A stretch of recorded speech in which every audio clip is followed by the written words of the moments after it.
Assalamualaikum warahmatullahi wabarakatuh. Innal hamdalillah nahmaduhu wa nasta'inuhu wa nastaghfiruhu wa nastahdihi wa na'udzu billahi min syururi anfusina wa min sayyiati a'malina.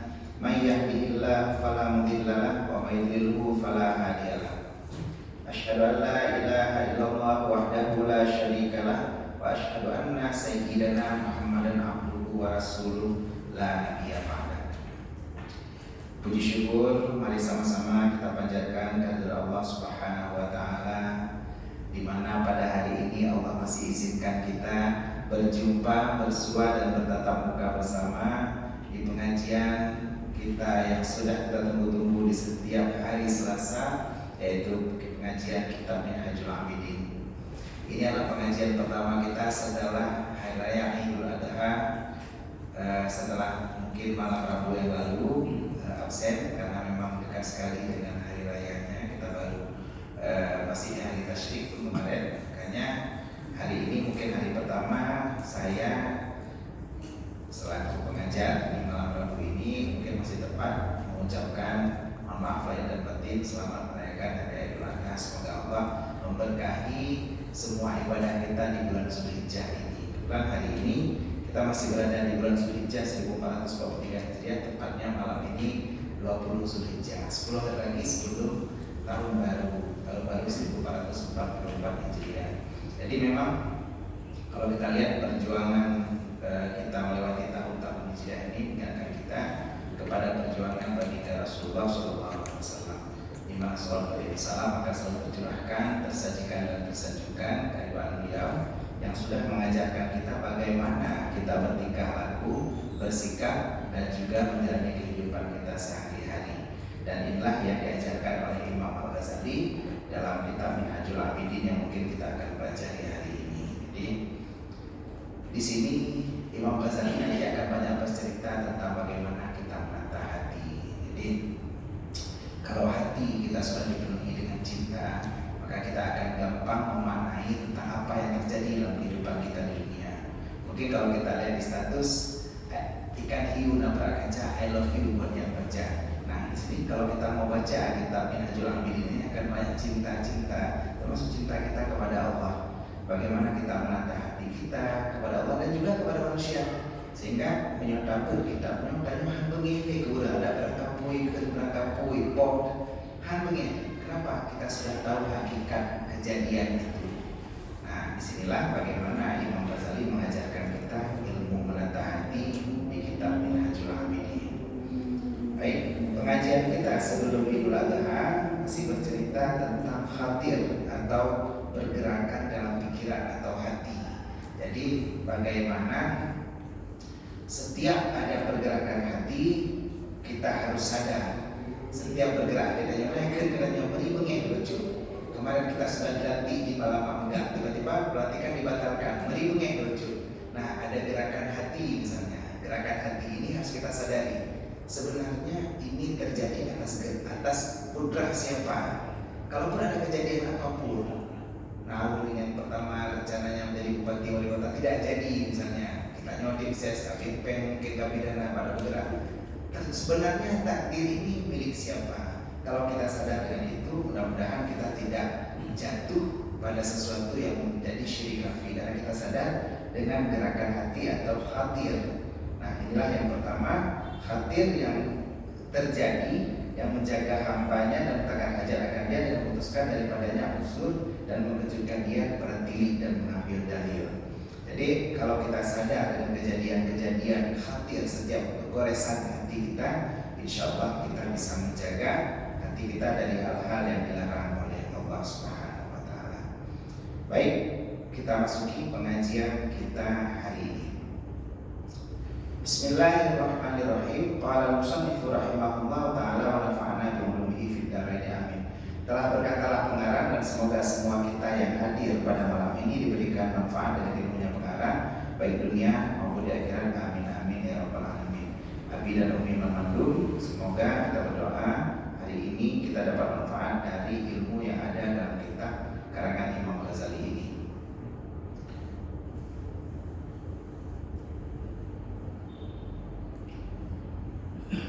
dan mendidik ia di dalam jalan kelepasan dan tempat aman daripada barang yang jatuh di dalam hati atau yang diperdengarkan telinga, maka tiada dapat padanya jalan yang lain daripada mendidik kepada dalil dengan akalnya dan mengambil istidlal atau mengambil dalil ia dengan kejadian itu atas Tuhan yang menjadikan dia supaya hasil baginya ilmu yakin dengan barang yang gaib dan mengetahui bahwasanya baginya itu Tuhan yang menjadikan dia dan yang memberatkan hukum dan menyuruh dan menegah.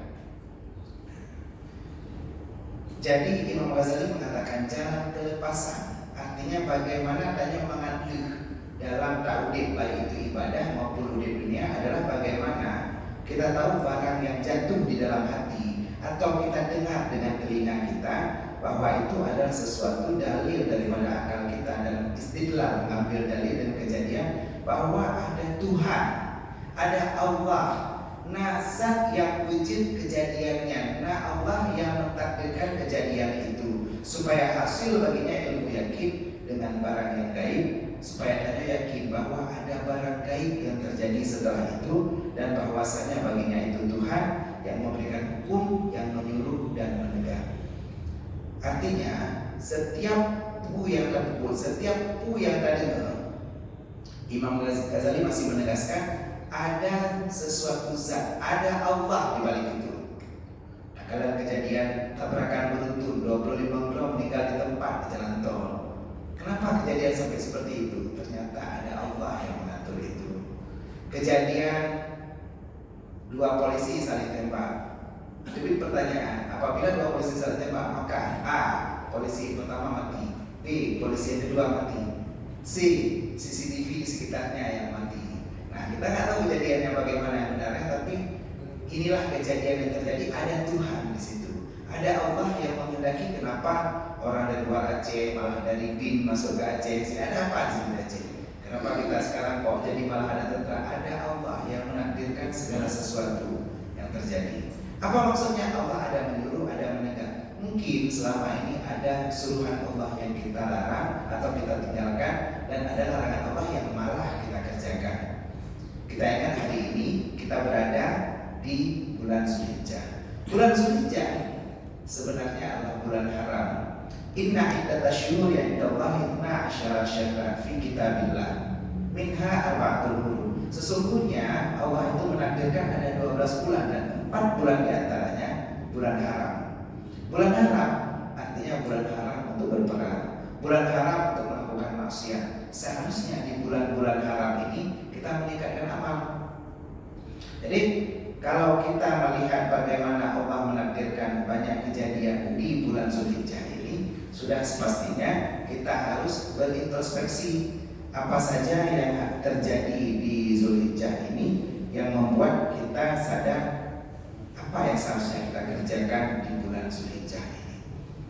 Saat Allah menakdirkan sesuatu kepada kita, terutama di bulan Zulhijjah, kita mengaji malam ini, kita lihat di bulan Zulhijjah kejadiannya ada Sayyidina Hamzah masuk Islam, Sayyidina Umar masuk Islam.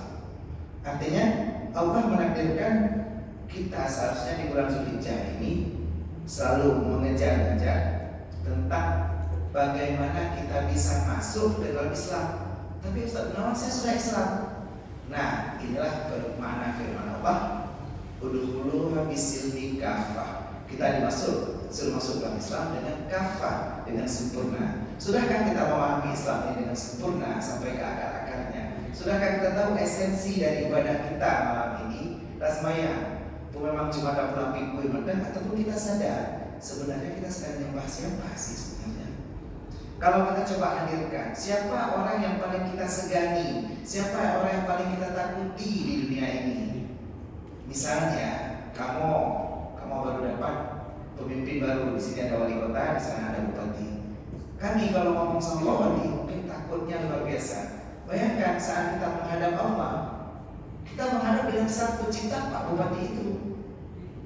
Dengan saya dalam Pak dengan Jokowi. Ini kita menghadap dengan pencipta Jokowi. Supaya kita merasa hebat kita malam ini. Kita bisa khusyuk, bisa memikirkan tentang kita menghadap Sang Pencipta Jokowi, Sang Pencipta Presiden kita menghadap hari ini. Allah berikan waktu untuk kita untuk komunikasi. Dan kadang-kadang jangankan dengan Pak Jokowi, dengan Pak Bupati udah apa? Dengan Pak Wali Kota yang sudah berlalu kencang dengan mesin Ferrari-nya, dengan Pak Bupati dengan mesin turbojetnya, ada memang apa? Tapi dengan Allah yang menciptakan mereka, Allah berikan izin kita sebentar lagi kita boleh ngomong dengan Allah, kita boleh curhat. Saat kita bacakan Fatihah, sebentar lagi kita baca Fatihah saat sembahyang. Di kitabnya Allah jelaskan, begitu kita baca Fatihah, Bismillahirrahmanirrahim, dengan nama Allah yang Maha Pengasih dan Penyayang. Saat itu kita sadar, sebenarnya kita hidup hari ini adalah buah dari kasih sayang Allah. Allah begitu sayang kepada kita. Ditanya oleh sembahyang cuma 5 kali sehari, tapi Allah izinkan nafas berlalu di hidung kita setiap saat. Bahkan saat kita tidur, nafas tetap jalan, perut kita tetap dengan gerakan peristaltiknya, usus kita bergerak terus, memompa, menghancurkan makanan sampai tanya pohon kayak kenapa? Perut kita sampai tidur tetap bekerja. Kita tidur, perut kita tetap bekerja, hidung kita tetap bekerja. Bahkan ajaibnya Allah menciptakan kuping kita, kan tidak bisa kita tutup sambil tidur, tapi Allah menciptakan lilin wax yang ada di lilin yang mengeluarkan aroma sehingga sidong binatang lain berada membangun. Ada kain lamudun sekalipun yang jamu ada malah menyumbang. Kecuali Allah takdirkan saat amrut dimatikan dengan nyamuk satu, karena Allah sudah takdirkan waxnya hilang, masuklah nyamuk itu. Kalau enggak, jarang sekali masuk binatang-binatang kecil ke sini. Ke mulut bisa, ke hidung bisa, tapi ke telinga jarang. Artinya Allah memproteksi diri kita dengan berbagai macam kasih sayang Beliau. Makanya wajar kita baca Alhamdulillahirabbil alamin. Segala puji bagi Engkau ya Allah, pencipta seluruh alam. Seluruh alam artinya semua kita dan semua yang ada ini semua Allah ciptakan. Bukan tidak mungkin orang yang sudah lanjut usia, mungkin Pak Ibrahim baru saja melangsungkan pernikahan, bisa saja terjadi dengan kuasa Allah, karena itu juga alam. Alam ini bisa berubah-berubah, ilmu bedanya mungkin berubah, bilik badannya mungkin sudah 3 kali berubah, itu alam. Dan Allah yang ciptakan alam ini. Kenapa bila kita sekarang begitu hebat, alhamdulillah sudah bisa menjadi imam? Allah ciptakan ini semua alam. Dengan apa? Dengan kasih sayangnya Ar-Rahmanir-Rahim, kasih sayang Allah. Allah itu siapa? Maliki Yaumiddin, Raja di hari agama. Artinya hari ini dan sampai hari akhir tetap Beliau rajanya. Kalau ada perintah di luar perintah sang raja, jangan patuhi. Boleh patuhi perintah manusia selama sesuai dengan perintah raja. Setelah 4 ayat ini, baru kita meminta kepada Allah. Iyyaka na'budu wa iyyaka nasta'in. Kepada ya Allah kami menyembah dulu, sholat dulu. Setelah sholat baru kita nasta'in, minta tolong. Ya Allah, saya banyak kebutuhan. Apa kebutuhan kamu? Rangkum dalam satu kata. Ihdinas shiratal mustaqim. Tunjukilah aku jalan yang lurus. Kalau jalan kehidupan aku selama ini merek-merek, Allah takdirkan kita meminta kepada Allah. Karena ada 2 takdir sebenarnya. Ada takdir kita, ada takdir Allah. Kalau takdir kita sama takdir Allah bersatu, jadi dia. Mungkin kita selama ini sudah bermimpi jadi bupati, tapi yang jadi kenapa yang orang lain? Bukan orang yang diprediksi, bukan orang yang diusulkan. Artinya takdirnya belum bersatu.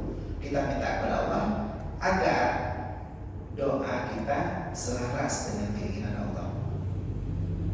Saat Allah mengilhamkan kepada kita untuk berdoa, itu artinya Allah sudah akan mengabulkan doa kita. Misalnya tiba-tiba teringat dalam hati, di sembahyang saya mau berdoa, ya Allah, Nabi belum memudahkan rezeki, Nabi belum benar pen ya Allah. Itu artinya Allah mau kasih duit untuk Anda. Kalau tidak, gak tergerak hati Anda untuk berdoa. Ya Allah, Nabi belum benar kerja bagi yang belum benar kerja. Artinya Allah akan mengabulkan itu. Kalau gak teringat kita. Kenapa ini terjadi? Ada di surah Al-Baqarah. Ud'uni astajib lakum. Mintalah engkau kepadaku, maka akan aku kabulkan. Di surah Al-Baqarah itu 189 ya. Artinya Allah sudah berjanji, kalau kamu meminta, aku akan kabulkan. Makanya ini bagian daripada kita kemarin beribadah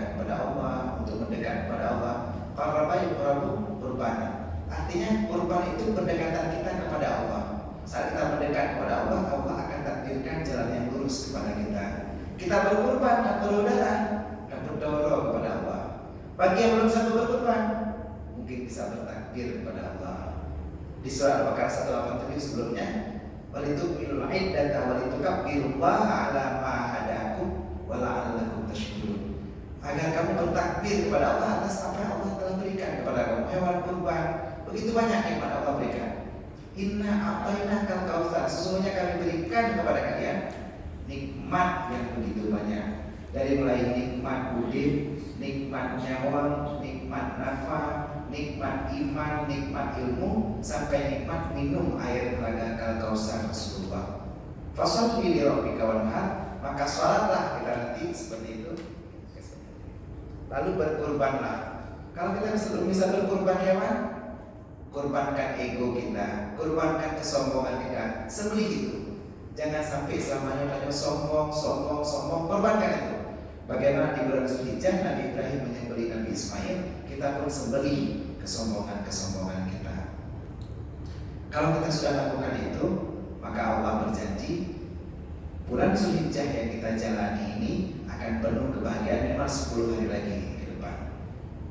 Kita pertama di 10 awal, wal fajri wal layalin ashri, dan 10 malam yang awal. Kita sudah cerita tentang keutamaan 10 bulan Zulhijjah. Yang akhir tetap ada keutamaan juga karena ini bulan haram, bulan yang berkah Allah berikan. Saat Allah bersumpah wal fajri wal layalin ashri, wow, yang ada di akhir di awal ayat Al-Quran, yang di depannya menjadi kasrah. Wal fajri, kasrah itu baris bawah, baris jar, baris kasrah baris bawah. I namanya. Wal fajri, berarti waw itu waw kasrah. Walayalin ashri, dan waw itu juga waw kasam. Waw kasam artinya waw sumpah, kata-kata sumpah. Ada 3 huruf kasam, waw, ba, dan ta. Wallahi, tallahi, billahi. 3 huruf ini ada 3 huruf sumpah. Saat Allah memulai ayat dengan huruf sumpah, artinya Allah serius. Huruf sumpah bermakna kejadian itu tidak mungkin diragukan lagi. Hai, Ustaz Gunawan nak sebut malamnya. Nah, yang betul, iya, sumpah. Nah, sumpah itu artinya betul kejadiannya. Nah, sumpah. Oke, nah sumpah udah berapa karena dia, ya baik semuanya ilmu kalau bisa kan, karena jauh. Jadi saat kita bilang sumpah, artinya itu pasti terjadi. Begitupun Allah saat berkata walayalin ashri, dan 10 malam. Artinya ini betul-betul kejadian di bulan Zulhijjah ini ada banyak fadilah, ada banyak barakah. Sebenarnya tanpa Allah bersumpah kita nggak boleh ragu dengan ayat Al-Quran. Kenapa? Dzalikal kitabul la raiba fi, di surah Al-Baqarah ayat 2, alif lam mim, zalikal. Apa zalikal?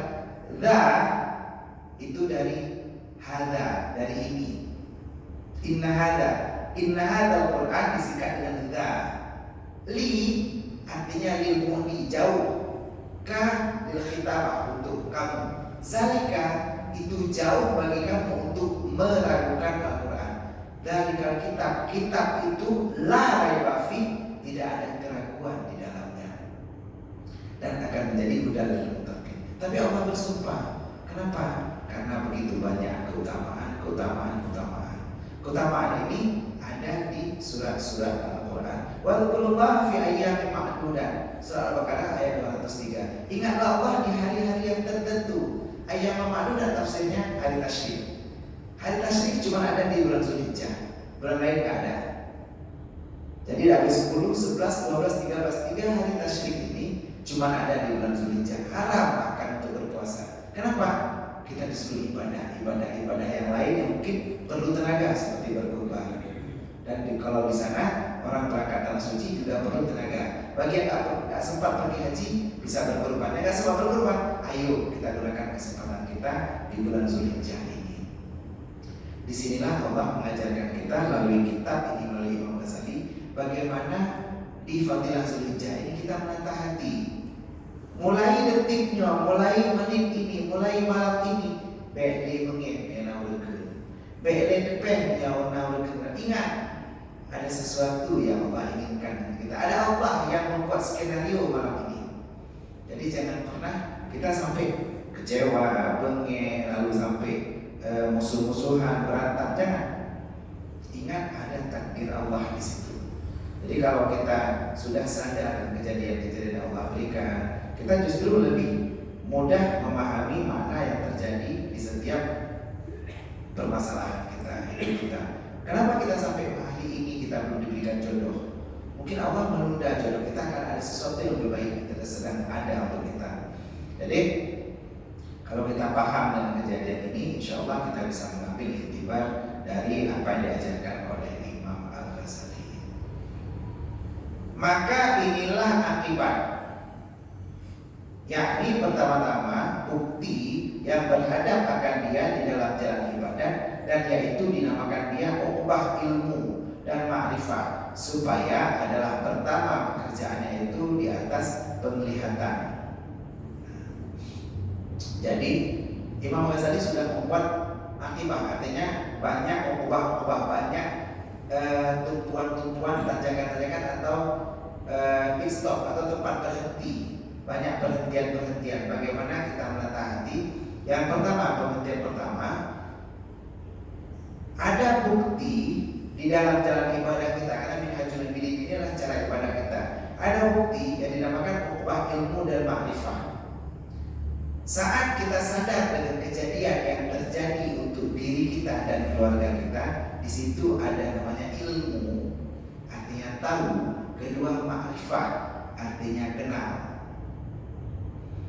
Setiap mulai malam ini Imam Ghazali mengajarkan kita, setiap kejadian pertama ilmu, tahu dulu itu apa. Tanyo Pak Raja peh pada mesti Pak pada ilmu, tahu dulu kejadiannya. Oh, ini aku tersandung dengan batu. Kita tahu kejadian itu. Kedua, ma'rifah, kenali. Kenapa batu itu ada di sini? Apa yang Allah kehendaki? Coba selami maknanya biar kita kenal. Apakah aku sedang terburu-buru ke satu tempat, lalu Allah menunda perjalananku untuk ke tempat itu? Kita buru-buru nih, tahu ada di masjid dan ajak JUP dengan kawan kita. Mbak aja kamu tiba badai. Sebelum kita lanjut jalan atau tak kena badai-badai, pukul minum air badai. Sebelum kita kena waktu itu, kita arafah, kita ma'rifah dulu. Kejadian ini kenapa? Kalaupun kejadian ini karena kehendak Allah, apa yang Allah kehendaki sehingga malamnya Allah mesti badai? Apakah Allah menunda perjumpaanku dengan orang tersebut? Kadang putra ada pengaruhnya yang akan membuat kita rugi baik secara dunia maupun agama. Allah menunda perjumpaan kita. Kita mau jumpa dengan pacar kita, kekasih kita, pasangan kita, mungkin itu bukan jodoh kita. Allah tunda dengan musibah badai. Karena copeng bawa musibah badai. Ada apa? Mungkin uang itu uang tidak bagus. Kalau kita bukan saja ilmu tapi ma'rifah, ini adalah yang pertama menghentikan kita untuk penglihatan, kata Imam Ghazali. Di dalam itu udah perasaan. Kita lihat apa yang sebenarnya Allah kehendaki dengan kejadian kita. Kalau kita paham ini, kita sadari ini, kita mungkin tidak lagi marah dengan kejadian apapun. Ada albah Honda ada nyampe dengan raja tiba-tiba ke albah Honda, ada terlupa berikut, ataupun apapun lah kejadiannya. Sebenarnya Allah ingin menunda kita untuk berangkat ke satu tempat. Ada apa itu? Saya dulu mau ikut satu jabatan di provinsi, lalu lagi jalan, tiba-tiba mobil saya ditabrak sama orang. Saya berhenti karena di depan saya ada mobil yang berhenti tiba-tiba. Saya berhenti karena jadi di belakang saya nggak nabrak mobil depan, tapi mobil belakang saya nabrak mobil saya. Saat itu saya diperintahkan oleh Abu Mudi untuk ke seorang pimpinan partai untuk akan dilantik pada satu jabatan. Setelah itu saya berpikir, kenapa kejadiannya kok bisa saya ketabrak? Padahal biasa saya mobil nggak pernah ketabrak. Setelah itu baru saya dapat rahasianya. Ternyata orang tersebut di Bali itu ada marah dengan Abu Mudi, yang akhirnya Abu Mudi mengatakan tidak usah ambil jabatan tersebut karena memang ini kalau terjadi clash dengan antara saya dan guru saya. Nah, Ini ada hikmah Allah di kejadian. Kita jangan langsung marah sama orang tersebut yang nabrak kita. Justru ini menjadi tanda menunjukkan kode alam. Nah, jadi disinilah kita sadar. Jadi kode alam mencik punah mentolang, punah mentolangan, punah mentolang sagat, punah empat sago. Nah, jangan sampai kita berpikir seperti itu, tapi minimal bayangkan apa yang terjadi pada keluarga ini dan apa hikmah yang akan kejadian. Kita mau lakukan satu nggak jadi, ada hikmahnya. Nah, disinilah yang pertama katanya ilmu dan ma'rifah, ukhuwah pertama. Maka mengambil ia di dalam memutuskan dia tak dapat tiada dengan baik tilik dalam dalil dan sempurna bicaranya akan sempurna bicarakan dan belajar dan bercita-cita. Maka mengambil ia dalam memutuskan dia tidak dapat dengan baik tilik dalam dalil dan sempurna bicaranya akan belajar dan bertanya-tanya daripada ulama-ulama akhirat yang adalah mereka itu yang membawa jalan di dalam jalan ini dan pelita bagi umat dan kekuatan umat dan tempat mengambil faedah dan minta doa yang soleh daripada mereka itu akan taufik dan minta tolong hingga bahwa diputuskan dia dengan taufik Allah Ta'ala. Maka hasillah baginya ilmu dan yakin dengan yang gaib, dan yaitu bahwasanya bagi Tuhan yang esa tiada sekutu baginya, ialah yang menjadikan dia dan memberi nikmat atasnya dengan tiap-tiap nikmat ini, dan bahwasanya ia melazimkan dia dengan syukurnya dan menyuruh akan dia dengan khidmatnya dan taat akan dia dengan zahirnya dan batinnya, dan menegakkan dia dan menakuti dia akan kafir dan segala bagi maksiat, dan dihukumkan baginya dengan memberi pahala yaitu syurga yang kekal jika taat akan dia, dan dengan siksa yang kekal jika mengerjakan maksiat akan dia. Sekali lagi, dan berpaling ia daripadanya, maka tatkala itu membangkitkan akan dia ma'rifat dan yakin dengan gaib atas bersungguh-sungguh istihad bagi khidmat dan berhadap atas ibadah bagi ini penghulu yang memberi nikmat yang menuntut akan dia, maka didapatnya dan mengambil akan dia. Kitabnya Yohana Tabio Pak Titik Handu Pak Ujian. Jadi karena panjang sekali bahasa daripada kitab tasawuf yang seperti ini. Kalau kita sudah melihat dari kejadian ini, kita sudah dapat ilmu dan sudah dapat tilik dengan dalil-dalil kejadian kita, maka saat itu kita belajar dan bertanya kepada ulama akhirat. Misalnya sempat kejadian dia sepupu, deku, nyo kira-kira lu belum tahu pelan ini pulim-pulim. Ada seperti cerita di kisah Nabi Yusuf, orang bermimpi. Ada dia taruh roti di atas kepalanya, lalu rotinya dipatok sama burung. Apa hikmahnya? Apa tafsirnya? Menyona firasat. Nah kejadian nasi pupu yang janggal bagi kita. Dan temannya Mbak Dengku dan temannya Mbak ulama akhirat yang mereka itu membawa jalan bagi pelita bagi umat dan kekuatan umat. Nah goknya tempat yang sebenarnya saya lakukan apa? Mejamun dari ulama-ulamanya lebut tanda-tanda dari kitab 70 misalnya. Aku pedang rumah. Bagusnya saya gali pondasi itu di hari apa? Saya mau beli tanah. Bagusnya tanah yang mana? Saya punya beberapa alternatif. Tanah A, tanah B, tanah C. Pak, kita 70 menjelaskan. Kalau tanahnya coklat, maka tanah ini akan menjadi apa? Kalau tanahnya hitam, tanahnya akan jadi apa? Kalau tanahnya merah, akan jadi apa? Termasuk helainya, condongnya. Kalau tanahnya lebih tinggi di sebelah barat, maka tanahnya akan bagaimana? Kenang bukan ada dengku. Gitu juga dengan pertama pun dalam gede, puro gedap siju, puro gedap talindo, puro gedap nikah, puro gedap pesunanan, puro gedap pegat kanduri. Semuanya puro gedap pupur kita. Semuanya ada tanda-tanda, dan ini ulama akhirat yang menjadi pelita yang bisa mengajarkan faedah, dan kita bisa meminta doa yang soleh kepada mereka.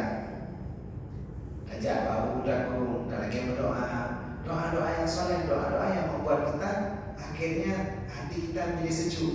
Kebaca doa lalami lalu kajian yang kecuali banyak lebih hati-hati dan menjadi petunjuk bagi kita kepada ulama-ulama ini, ulama ahli tasawuf inilah.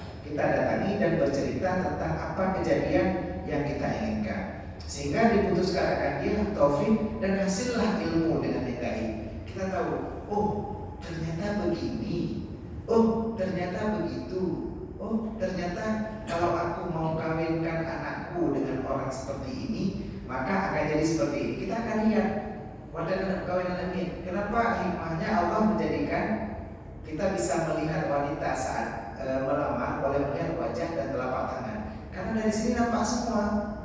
Kita tahu sifatnya jujur atau tidak, cerewet atau tidak, setia atau tidak, ketahuan semua, bahkan penyakitnya tahu kita. Kenapa? Kalau dokter itu seperti Adinda dokter melihat udah mau diagnosa pertama, coba buka matanya, hidung, mata, leher. Kenapa? Mata itu jendela jiwa, jendela hati. Penyakitnya nampak di situ. Matanya keruh, matanya merah ketahuan. Buka lidahnya, lidahnya keruh, lidahnya putih, lidahnya pucat, ketahuan. Kenapa? Karena kita boleh melihat wajah dan telapak tangan. Telapak tangan kita tahu. Orang yang kurang darah kita tahu, orang yang ada penyakit apapun nampak dari telapak tangan juga. Bahkan kita sampai urut-urut pun bisa dari tangan. Ada sakit liver, sakit ginjal, kita bisa urut dengan refleksi di telapak tangan kita. Artinya ulama-ulama yang ini dia akan tahu hikmah-hikmah, dan kita bisa mengetahui yang gaib-gaib, bahwa kita kenal Allah yang senantiasa menjadikan kita dan memberi nikmat dengan tiap-tiap nikmat, dan Allah melazimkan memerintahkan kita untuk bersyukur. Saat kita menonton dengan ulama yang lainnya, kita menonton dengan dengku, pakan belum menit, dengku tapi petunjuk sih ya. Kira-kira saya sakit ini saya harus berobat kemana? Nah, pengajian Tastafi kemarin itu pengajian terakhir. Kami pengurus Tastafi sudah berakhir. Mungkin besok hari Rabu kami rapat untuk mau pembentukan pengurus baru 2022-2027. Pengajian terakhir kemarin cerita tentang orang sakit. Bagaimana ternyata kalau kita sakit itu ada dua penyakit, ada sakit biasa, ada sakit makhuf. Sakit makhuf adalah sakit yang ditakutkan kita akan meninggal. Misalnya sakit gagal ginjal, sakit jantung koroner misalnya, sakit yang sudah parah, sakit stroke, yang memang ditakutkan kayaknya bakal bisa meninggal dengan sakit itu. Saat kita sakit, itu kita tidak boleh lagi mentasarufkan harta kita lebih dari sepertiga. Tanya napeng yang juga. Lalu kita sakit, tiba-tiba sakit stroke, HCK. Biasanya orang stroke bisa meninggal. Lalu kita mau sedekah, karena lo stroke, lo sedekah harta lo mana juga. Itu nggak boleh. Kalau kita bersedekah lebih daripada sepertiga harta. Kalaupun kita bersedekah, yang terangkat cuma sepertiganya, 100 jutanya cuma boleh. Yang 200 juta lagi tidak terangkat. Dan sedekah, dan wakaf, pada sakit dan nggak boleh lagi. Orang yang terima wakaf yang tiba-tiba tanya meninggal karena sakit itu harus kembalikan, harus jual pulang penuh. Kenapa? Karena sakit yang ditakutkan meninggal. Kita belum meninggal, harta kita bukan lagi milik kita. Itu belum meninggal. Walaupun tidak berpindah kepemilikan, tapi dia tidak boleh dikuasai lagi. Mahjur alih, ditahan oleh keluarganya. Kalau kita wasiat, kita sehat, wasiat kita tidak tembus lebih dari sepertiga harta, kecuali itu ahli waris. Misalnya kita wasiat nyom yang meninggal belum nampeng yang juta, mana yang juta sedekah ke masjid Gede Aceh, boleh? Tidak boleh. Cuma boleh 100. Yang sehat udah. Kenapa? Karena ada ahli waris. Islam menyelamatkan ahli waris. Jangan sampai ada nampeng. Pada sedekah mandum harta. Kalau wasiat, artinya dalam Islam ada dua kejadian yang pesanan. Yang pertama pesanan ketika hidup, namanya wakilah. Yang kedua pesanan ketika mati, namanya wasiat. Pesanan ketika hidup cuma boleh dilakukan ketika hidup. Tanya arisan kurban, karena orang kutip kurban, karena Pak Ker, karena Pak Ibrahim mungkin yang kutip kurban. Saat itu kurban, kita kumpul kurban untuk tahun depan, kumpul duit 200.000 per bulan untuk tahun depan, kurban 2,5 juta. Kita wakilah, Dengku lo wakilah kurbannya untuk melakukan iron diserahkan kepada yang berhak. Tiba-tiba sebelum hari raya kurban tahun depan kita meninggal, itu panitia kurban hancur isi kurban nilainya. Kenapa? Karena dari wakilah dilakukan saat kita hidup. Kalau kita meninggal, tak boleh lagi lakukan. Tak wakilah Pak Waket menikah hadir dong Singapura. Kita meninggal malam ini, boleh dia nikahkan besok? Tidak boleh. Salam kita pesan belum nih ya, belum di kota di Bangladesh awal malamnya.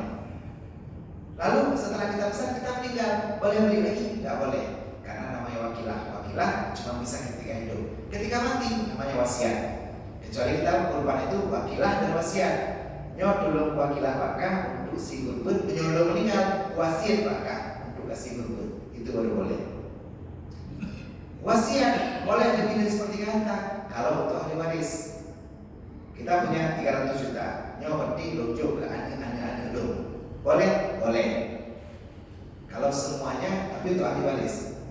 Kalau ahli warisnya mempadam dan lucu ke anak mandu, supaya beda jauh ke mak, supaya beda jauh ke ayah, supaya beda jauh ke adik, laju kita bagi ke anak mandu. Sah, tapi pun halu. Karena nanti untuk kepada wali, supaya wali tidak lupa.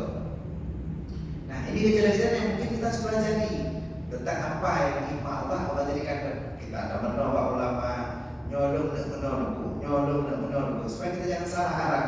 Di sini ulama yang mengajarkan kita, Allah memberikan nikmat kepada kita supaya kita bersyukur dan kita berkhidmat berkhidmat kepada Allah dan taat dengan zahir dan batin dan menegakkan dan menakutkan kepada Allah dengan kafir, artinya jangan sampai kita ingkar dan segala macam maksiat dan hukumnya, dan Allah memberikan pahala yaitu syurga jika kita taat dan memberikan neraka kalau kita memberikan siksa kekal kalau kita seandainya bermaksiat kepada Allah. Jadi bagaimana Imam Ghazali menjelaskan kepada kita VCO dengan ulama. Tip nampu kejadian telepon aku, nadanya aku, yang mengklaimkan, bukan belum cerita ada apa? Di sini kita belajar ilmu firasat. Ilmu tasawuf ini belajar tentang ilmu hati. Kalau kejadiannya hari ini begini, bahkan punya ulun-ulun yang mumpuk dan ilmu sampai ilmu firasat ini, dia tahu saat ini bintang apa, bintang utari, bintang zuhal, apa yang seharusnya kita lakukan. Kita harus bergerak kemana, jam mana kita harus menghadap kemana. Hari Rabu besok, kalau kita keluar rumah, jalanlah kita ke arah barat. Kalau kantor kita ke arah timur, jauh barat ini baru dapat ke timur. Nah, ulama ini orang ulama belajar pada ulama agar Allah memberikan kita pengetahuan tentang apa yang terjadi pada diri kita dan membuat kita sadar bahwa ada Allah dalam setiap aktivitas kita. Benar sadar Allah tidak bertempat, tapi Allah paling dekat. Wa idza sa'alaka ibadi anni fa inni qarib. Kalau hambaku bertanya kepadamu wahai Muhammad, di mana aku? Katakan fa inni qarib. Aku dekat. Uji da'watad da'i idza da'an. Aku mengabulkan doa-doa hambaku kalau dia mau berdoa kepadaku. Semoga bisa menginspirasi kita. Kita akan berdoa malam ini dengan sepotong Fatihah yang kita baca, yakin Allah akan berikan petunjuk, Allah akan berikan jalan yang lurus, jalan yang diberikan kepada orang-orang yang diberi nikmat. Suratul ladzina an'amta 'alaihim ghairil maghdubi 'alaihim waladdallin. Amin. Bukan jalan orang yang sesat dan juga bukan jalan orang yang diberkahi. Kita bacakan Fatihah untuk seluruh hajat kita baik dunia maupun akhirat. Hadiahkan juga untuk orang-orang tercinta kita yang sudah mendahului kita. Ila hadratin Nabi Mustafa Rasulullah sallallahu alaihi wasallam wa ala alihi wa azwajihi wa dzurriyyatihi ajma'in wa ala kulli sahabati wa tabi'in wa tabi'in tabi'in lahum bi ihsan ila yaumiddin wa ala abaina wa ummahatina wa ala man jama'a fi masjidina hadza ya Allah. Yaqdi hajatina ya Allah bi barakati ummil Qur'an, yaqdi hajatina ya Allah bi barakati Fatihatil Kitab, yaqdi hajati Muhammad Fauzan Azim bin Amiruddin, Amir bin Haji Hamzah, Ibrahim bin Muhammad Syah, Ustaz Ali bin Ali bin M. Ali Banta, Wahyu Saputra bin Kusni, Muhammad Husin bin Mahmud, Nur Syah bin Basya, Nurdin bin Ahmad, Ismail bin bin Yusuf, Tengku Arifullah bin Muhammad Jafar, Husaini bin Muhammad Daud, Rayati bin Radali, Ismail bin Abdullah, Muhammad bin Yusuf Umar, Haji Zainab bin Hanafiyah, Sulaiman Haji, T. Yusrijal binti Tahir, Misna binti Kasimun, Asma Nizar binti Hasbala, Marwati binti An Yunus, Putri Syawi Amira binti Amiruddin, Umi Salamah binti Hanafiyah, Maisalah binti Anus bin Kasim, Rosmaini binti Ismail. Iqdi hajatina ya Allah biberkati Fatihatil Kitab ala haziniya wa kulli niyatin shalihah ajma'in al-Fatihah.